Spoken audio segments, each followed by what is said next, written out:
Lesakan hasi eta Iruñan bukatuko den puzlea osatu arte ekimena burutuko da asteburu honetan, sare herritarrak deitutako dinamika da hau eta gehiago jakiteko gurekin da Beñat Uribe-Etxeberria, egunon. Egunon. Bueno, astea falta da ekimena ez dadin, jakin nahi dugu nola zaudete eta nola joan dira tokiko ekimenen iragarpenak.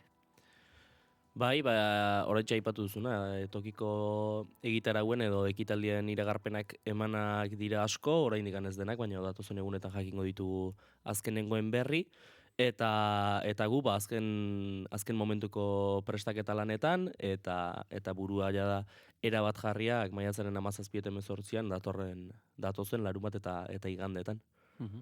58 dira, egun zigorra erregimen itxian betetzen ari diren euskal presoak, eta 29 dira preso hauek barne biltzen dituzten herriak. Taka bada ere, euskal presoak dauzkaten herrian kopuruak berantz egingo zuen, tokiko sare herritarren batzarrek nola bizi dute hau? Zer gertatzen da herrian presorik ez dagoenean? Noski ematen da aldaketa nabarmen bat eta egoera horrek erantzuten dio azkeneko urteetan herri guztiek izan duten edo oraindik presoak dituzten herri horiek dituzten behar horiei edo behar horien asetze horri erantzuten dio egoera honek. Alegia esan nahi dudana da, herri asko dira urteetan zehar, asko dira inkluso frankismo garaietik presoak izan dituzten herriak, eta iritsi da eguna, edo orain gutxi iritsi zaie eguna, ikusi dutena bere herria bat ere presorik gabe. Eta noski hau helburu bat da, larun batean eta igandean egingo duen ekimena sortzearen arrazoietako bat ere hori da, zuzen ikusten genituelako oraindik bazirela herri batzuk bazirela oraindik presoak zituztenak, eta jarri behar genuela indarra eta jarri behar genuela gure aldarriaren fokua herri horietan hain zuzen aldarrikatzeko Euskal Herri guztiak eta konkretuki oraindik herri batzuk badutela beharra presorik gabeko herri izateko. Astea bukatzen ari ginela ere jakin genuen Iratxe Sortzabal preso absolbitu egin zutela torturengatik. Sare herritarrak nolako balorazio egiten du?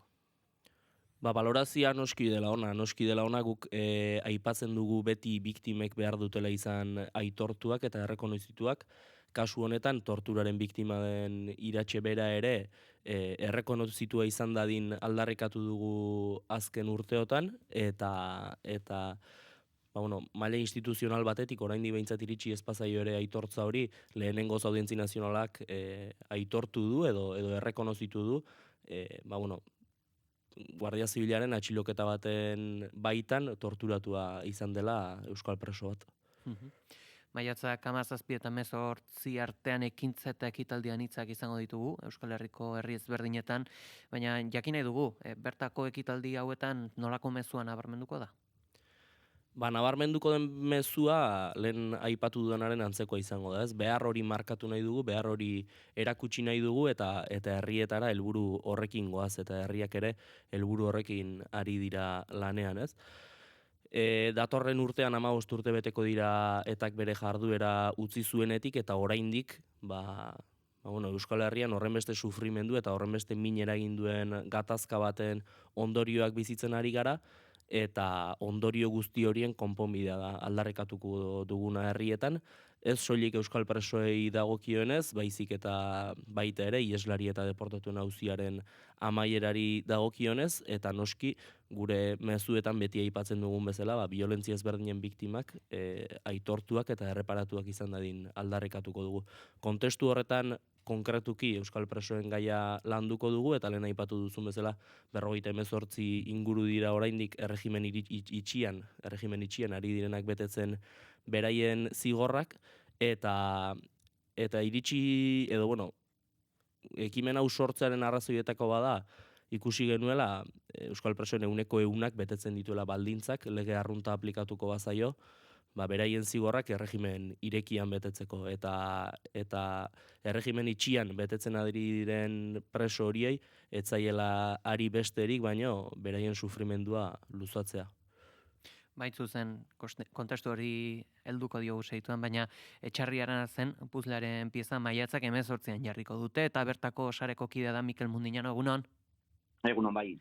Igandean Etxarri nolako ekimenak burutuko dituzue?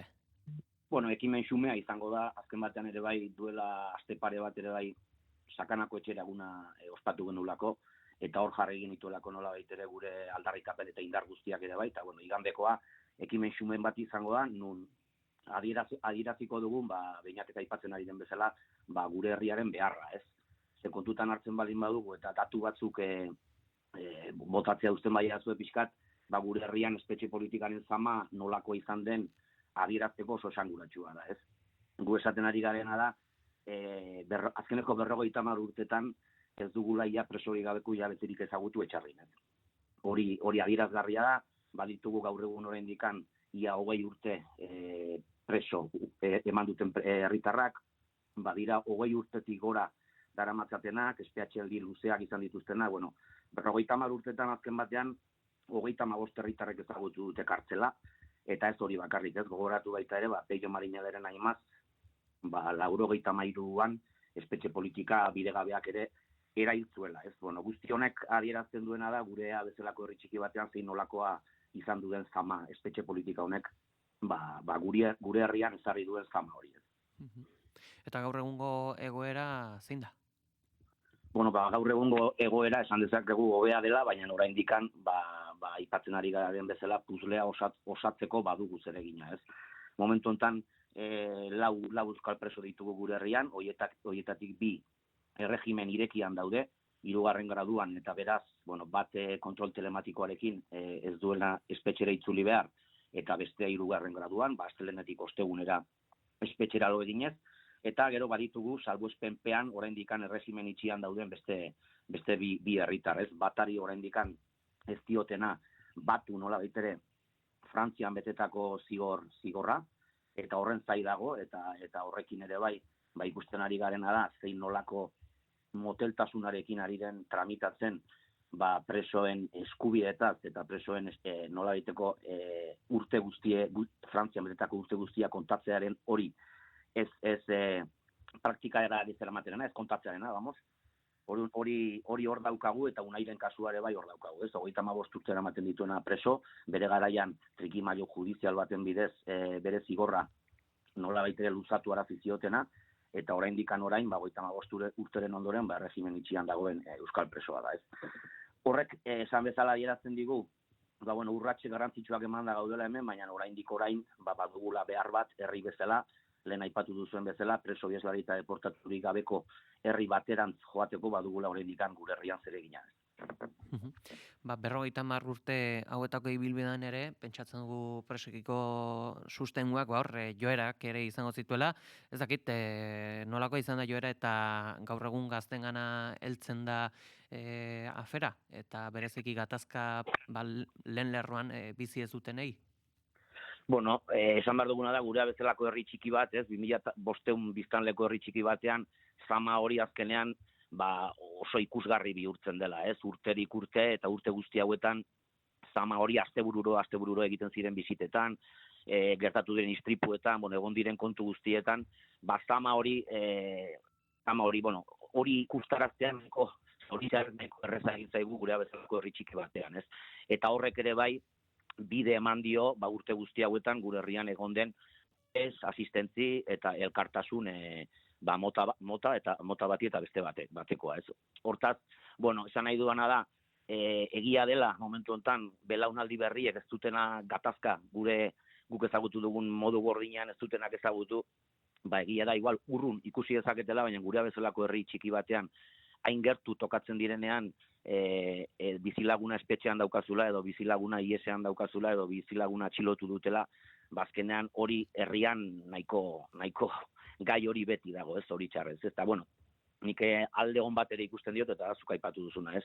Herri hontan beti bizirik egon dela nola baitere konponbidearen aldeko aldarri hori, eta 50 urteren ondoren, oraindikan ere, hemen gaudela konponbide hori eskatuz, ez?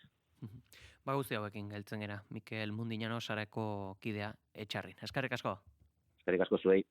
Bainat, sare herritarraren 10. batzarrean nabarmendu zen pentsatu beharko dela, nola heldu espetxen auziko azken faseari, nola irudikatzen duzu hau? Irudikatzen dugu edo irudikatu nahi genuke, borondate politikotik ere hartua den momentu hortan. behin baina gehiagotan aipatu dugu, borondatea ezinbestekoa dela aurrera egiteko, batenak eta bestearen borondateak noski, eta ez borondatea bakarrik baizik eta beti aipatu dugun eta sarek azken urteetan jorratu duen bide beretik, lege arrunta aplikatzearena, ez legea bakarrik, baita espetxe politikak ere. Lehen aipatu dudan bezala, lege arrunta eta espetxe politika arrunta aplikatuko balitzaieke 100% legoke gaur etxean. Eta ez da gehiagorik behar, aipatu bezala, arruntasun hori baino. Eta hori da eskatzen duguna, eta bide horretatik ere imaginatzen dugu amaiera, ez? Orain dela 2 urte ez geunden inondik inola ere gaur egungo zifra hauetan, aipatu dituzun 58 preso inguru horiek daudenak erregimen irekian zein itxian, erdiak direlako. Eta bide horretatik jorratu da bide azken urte pare hauetan, esango nuke gutxi gora bera behintzat. Espetxe ibilbide bat badago, legezkoa dena eta zilegi dena, eta bide hori jorratzea da nahi dena. Ez da besterik, lege arrunta aplikatzea baino, eta espetxe politika arruntak aplikatzea baino. Beraz, lehen aipatu dudan bezala hori da eskatzen duguna, baita gatazkaren konponbide kontestu horrei amaiera eman diezaiokena, eta bide hori bere amaieraraino jorratzea besterik ez dugu nahi. Hain zuzen, zentzu horretan ere aipatu eta nabarmendu izan duzue, gure herrian jasandako indarkerien biktima guztientzako tratamendu duina eta begirunizkoa ekarriko duen akordio baten beharra. Akordio hori sortzeko bidean nolako pausoak eta zer nolako lanak egiten ari da sare? Uste dut sarek bere sorreratik eman dituela pausoak eta egin duela lana horren alde, ez? Beti aitortu ditu biktimak oroar, askok erabiltzen dute kategorizazio bat, gustatzen ez zaigun kategorizazio bat, izan etak eragindako sufrimendu horren biktimak deituaz, edo estatu indarkeriak sortutako sufrimendu horren biktimak deituaz. Oroar askotan erabiltzen dugu biolentzia ezberdinen biktimak, terminoa egokia iruditzen zaigulako eta denak barne biltzen dituelako, baina finean denak dira biktima eta biktima deitu beharko genieke guztiei. Eta garrantzitsua da, hau sozializatzea, garrantzitsua da publikoki zein maila pribatuan, herrietan azkenean, herri txikiak direnean are gehiago, elkar ezagutzen dira herritarrak, eta garrantzitsua da elkar begirunez tratatzea, elkar aitortzea, elkar errekonozitzea, horren beharrezkoa den aitortza instituzional hori ere iristeko lehen pausua baita. Aske, erdi askatasunean, edo bestelako egoeretan dauden euskal presekiko egoerari daokionez, pentsatzen dugu ere, akaso behar berriak ere egongo direla, bada hor, harrera elkartea, baina sareren rola zentzu honetan zein da?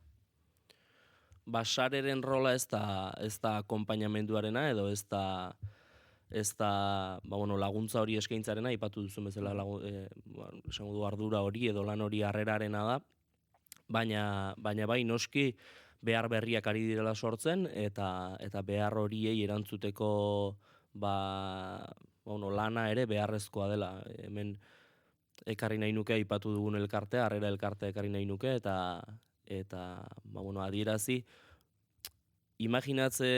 asko imaginatu beharrik ere ez dagoela, esaten ari garenean euskal presoen erdi askatasunean dagoena, are gehiago dira askatasunean daudenak eta beharrak dituztenak, baina guztiei sortzen zaizkie beharrak, espetxetik irtetean beharrak sortzen diren era naturalean, orain urte batzuk behar ekonomiko horiek edo behar esango dugu behar material horiek dispertsioari begirakoak ziren eta dispertsioa amaitzen den orduan eta fase aldaketarekin presoak pixkanaka kalera ateratzen ari diren hortan behar handiak eta fundamentuzkoak sortzen dira, horiei erantzutea beharrezkoa da eta noski lana ez da amaitzen presoa ateratzen denean, baizik eta presoa beraren akonpainamendu hori amaitzean. Izango era asteburu honetako puzlea osatu arte ekimenaz, Beñat Uribe Etxeberria, eskerrik asko gurera gerturatzeagatik gaur. Eskerrik asko zuei.